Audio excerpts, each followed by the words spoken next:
Item ಯಾವುದೇ ಇರಲಿ try ಮಾಡಿ ಆಚಿ ಚಿಕನ್ ಮಸಾಲಾ. ಆಚಿ ಚಿಕನ್ ಮಸಾಲಾ. ಕೆಲವೇ ಕ್ಷಣಗಳಲ್ಲಿ ಚಿನ್ನಸ್ವಾಮಿಯ ಕ್ರಿಕೆಟ್ ಭವಿಷ್ಯ ನಿರ್ಧಾರ ಆಗತ್ತೆ.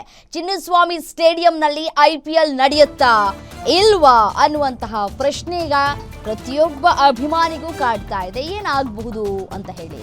ಸೊ ಗೃಹ ಸಚಿವ ಡಾಕ್ಟರ್ ಜಿ ಪರಮೇಶ್ವರ್ ಅವರ ನೇತೃತ್ವದಲ್ಲಿ ಮೀಟಿಂಗ್ ಆಗ್ತಾ ಇದೆ. ವಿಧಾನಸೌಧದ ಸಮಿತಿ ಕೊಠಡಿಯಲ್ಲಿ ಮಹತ್ವದ ಮೀಟಿಂಗ್ ಆಗ್ತಾ ಇದೆ.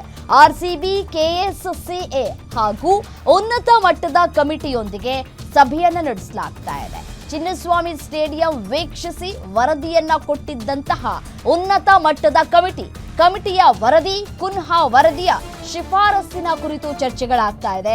ಪಂದ್ಯ ನಡೆಸುವ ಬಗ್ಗೆ ಇಂದಿನ ಸಭೆಯಲ್ಲೇ ಅಂತಿಮ ನಿರ್ಧಾರ ಆಗುವ ಸಾಧ್ಯತೆಗಳು ಕೂಡ ಇದೆ. ಸಭೆಯ ನಂತರ ಸಿಎಂ ಜೊತೆ ಚರ್ಚಿಸಿ ಅಂತಿಮ ನಿರ್ಧಾರವನ್ನ ಪ್ರಕಟ ಮಾಡಲಿಕ್ಕಿದ್ದಾರೆ. ಕುನ್ಹಾ ವರದಿಯ ಕೆಲ ಶಿಫಾರಸ್ಸಿಗೆ ಅಪಸ್ವರಗಳು ಕೂಡ ಕೇಳಿ ಬರ್ತಾ ಇದೆ. RCB ಒಂದಷ್ಟು ಅಪಸ್ವರವನ್ನ ಕೂಡ ವ್ಯಕ್ತಪಡಿಸ್ತಾ ಇದೆ. ವರದಿಯನ್ನು ಕೊಡಬೇಕು ಅಂತ ಹೇಳಿದೆ. ನಮ್ಮ ಏನು ಅಧಿಕಾರಿಗಳಿಗೆ ಸಮಿತಿ ಮಾಡಿದ್ವಲ್ಲ, ಆ ಸಮಿತಿ ವರದಿಯನ್ನು ಒಪ್ಪಿಸ್ತಾರೆ. ಮತ್ತು KCAನವರು RCBನವರು ಅವರ ಅಭಿಪ್ರಾಯಗಳು, ಅವರು ಅಹವಾಲು ಏನಿದೆ ಅಂತ ಅವರು ತಿಳಿಸ್ತಾರೆ. ಚರ್ಚೆ ಮಾಡ್ತೀವಿ. ಮಾನ್ಯ ಜಸ್ಟಿಸ್ ಕುನ್ನಾ ಅವರ ವರದಿಯಲ್ಲಿ ಅವರ ರೆಕಮೆಂಡೇಷನ್ಸ್ ಏನಿತ್ತು, ಎಷ್ಟರ ಮಟ್ಟಿಗೆ ಅದಕ್ಕೆ ಅನುಷ್ಠಾನ ಆಗಿದೆ ಅನ್ನೋದನ್ನು ನೋಡಿ ಆನಂತರ ತೀರ್ಮಾನ ತೊಗೊಳ್ತೀವಿ. ಎಲ್ಲ ಚರ್ಚೆ ಮಾಡ್ತೀವಿ ಇವತ್ತು.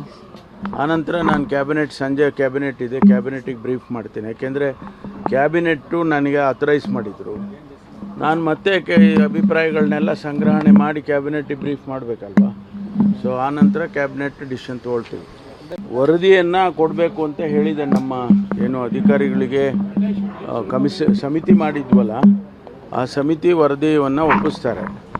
ಮತ್ತು KCAನವರು RCBನವರು ಅವರ ಅಭಿಪ್ರಾಯಗಳು, ಅವರು ಇದೇ ವಿಚಾರಕ್ಕೆ ಸಂಬಂಧಪಟ್ಟಂತೆ ಮತ್ತಷ್ಟು ಡೀಟೇಲ್ಸ್ ಕೊಡ್ತಾ ಹೋಗ್ತಾರೆ ನಮ್ಮ ಪ್ರತಿನಿಧಿ ದುರ್ಗೇಶ್ ನೇರ ಸಂಪರ್ಕದಲ್ಲಿ ಜಾಯಿನ್ ಆಗಿದ್ದಾರೆ. ದುರ್ಗೇಶ್, ಚಿನ್ನಸ್ವಾಮಿ ಸ್ಟೇಡಿಯಂನಲ್ಲಿ IPL ಪಂದ್ಯ ನಡೆಯುತ್ತಾ ಇಲ್ವಾ? ಇವತ್ತು ಏನು ವರದಿ ಬರಬಹುದು ಅಂತ ಹೇಳಿ. ರಮ್ಯಾ, ಈಗಾಗಲೇ ಈ ಒಂದು ವಿಚಾರಕ್ಕೆ ಸಂಬಂಧಪಟ್ಟಂತೆ ಗೃಹ ಸಚಿವರು ಮತ್ತು KCA ಜೊತೆಗೆ RCBಯ ಮ್ಯಾನೇಜ್ಮೆಂಟ್ ಜೊತೆಗೂ ಕೂಡ ಒಂದು ಹಂತದಲ್ಲಿ ಸಭೆ ಆಗಿರುವಂತದ್ದು.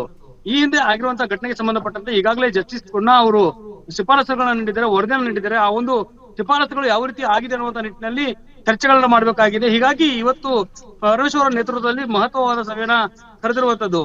ಒಂದ್ ಕಡೆ GP ಅಧಿಕಾರಿಗಳು, ಜೊತೆಗೆ ಪೊಲೀಸ್ ಕಮಿಷನರ್ ಆಗಿರ್ಬೋದು, ಜೊತೆಗೆ KCA ಮ್ಯಾನೇಜ್ಮೆಂಟ್, RCBಯ ಮ್ಯಾನೇಜ್ಮೆಂಟ್ ಜೊತೆಗೆ ಗೃಹ ಸಚಿವರು ಎಲ್ಲರೂ ಕೂಡ ಈಗ ವಿಧಾನಸೌಧದಲ್ಲಿ ಗೃಹ ಸಚಿವರ ಕಚೇರಿಯಲ್ಲಿ ಸಭೆಯನ್ನ ನಡೆಸ್ತಾ ಇರುವಂತದ್ದು. ಈ ಒಂದು ಸಭೆಯಲ್ಲಿ ಯಾವ ರೀತಿ ಅವಘಡ ಆಯ್ತು, ಅವಘಡಕ್ಕೆ ಕಾರಣಗಳೇನಾಯ್ತು ಮತ್ತು ಯಾವ ರೀತಿ ಕ್ರಮಗಳನ್ನ ಈಗ ತೆಗೆದುಕೊಳ್ಳಲಾಗಿದೆ, ಮುಂದೆ IPL ಮ್ಯಾಚ್ಗಳು ನಡೆದ್ರೆ ಯಾವ ರೀತಿ ಸುರಕ್ಷತಾ ಕ್ರಮಗಳನ್ನ ಕೈಗೊಂಡಿದ್ದೀರಿ ಮತ್ತು ಜಸ್ಟಿಸ್ ಕುನ್ನಾ ಅವರು ನೀಡಿರುವಂತಹ ವರದಿಯಲ್ಲಿರುವಂತಹ ಶಿಫಾರಸುಗಳ ಬಗ್ಗೆ ಎಷ್ಟು ಮಟ್ಟಿಗೆ ಕೆಲಸ ಆಗಿದೆ ಅನ್ನುವಂಥದ್ರ ಬಗ್ಗೆ ಈಗ ಚರ್ಚೆ ಆಗ್ತಿರುವಂತದ್ದು. ಹೀಗಾಗಿ ಇವತ್ತು ನಡೀತಿರುವಂತಹ ಸಭೆಯಲ್ಲಿ ಮಹತ್ವದ ನಿರ್ಧಾರವನ್ನ ರಾಜ್ಯ ಸರ್ಕಾರ ತೆಗೆದುಕೊಳ್ಳುತ್ತಾ ಗೃಹ ಸಚಿವರು ಚಿನ್ನಸ್ವಾಮಿ ಕ್ರೀಡಾಂಗಣದಲ್ಲಿ ಪಂದ್ಯಗಳ ಆಡಳಿಸೋದಕ್ಕೆ ಅವಕಾಶವನ್ನ ಕೊಡ್ತಾರ, ಗ್ರೀನ್ ಸಿಗ್ನಲ್ ಅನ್ನ ಕೊಡ್ತಾರ ಅನ್ನುವಂಥದ್ದು ಬಹಳ ಮುಖ್ಯ ಆಗ್ತಿದೆ. ಯಾಕಂದ್ರೆ ಈ ಒಂದು RCBಯ ಒಂದು ವಿಜಯೋತ್ಸವ ಸಂದರ್ಭದಲ್ಲಿ 11 ಜನರ ಸಾವಾಗಿತ್ತು. ಆ ಒಂದು ಸಾವಿನ ವರದಿಯನ್ನ ಕೂಡ ಈಗಾಗಲೇ ಏನು ಜಸ್ಟಿಸ್ ಕುನ್ನಾ ಅವರು ಕೊಟ್ಟಿದ್ದಾರೆ.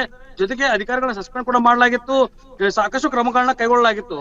ಇನ್ನು ಮುಂದೆ ನಡೆಯುವಂತಹ ಮ್ಯಾಚ್ ಗಳಿಗೆ ಯಾವ ರೀತಿ ಸುರಕ್ಷತಾ ಕ್ರಮಗಳನ್ನ ಕೈಗೊಳ್ತಾ ಇದೆ KCA ಅನ್ನುವಂಥದ್ದು ಇಲ್ಲಿ ಮುಖ್ಯ ಆಗತ್ತೆ. ಹೀಗಾಗಿ KCA ಅಧಿಕಾರಿಗಳು ವೆಂಕಟೇಶ್ ಸಾಕಷ್ಟು ಗೃಹ ಸಚಿವರ ಜೊತೆಗೆ ಮತ್ತು ಲೋಕೋಪಯೋಗಿ ಇಲಾಖೆ ಜೊತೆಗೆ ಚರ್ಚೆಗಳನ್ನ ಮಾಡಿದ್ದಾರೆ. ಜೊತೆಗೆ ಶಿಫಾರಸುಗಳನ್ನು ಕೂಡ ಮಾಡುವಂತ ಕೆಲಸವನ್ನು ಮಾಡಿದ್ದಾರೆ. ಇನ್ನೇನು ಕೆಲವೇ ಕ್ಷಣಗಳಲ್ಲಿ ಈ ವಿಚಾರಕ್ಕೆ ಸಂಬಂಧಪಟ್ಟಂತೆ ಗುಡ್ ನ್ಯೂಸ್ ಸಿಗತ್ತ ಅನ್ನೋದನ್ನ ಕಾದು ನೋಡ್ಬೇಕಾಗತ್ತೆ. ರಮ್ಯಾ, ಓಕೆ, ಥ್ಯಾಂಕ್ ಯು ತಮ್ಮೆಲ್ಲ ಮಾಹಿತಿಗೆ.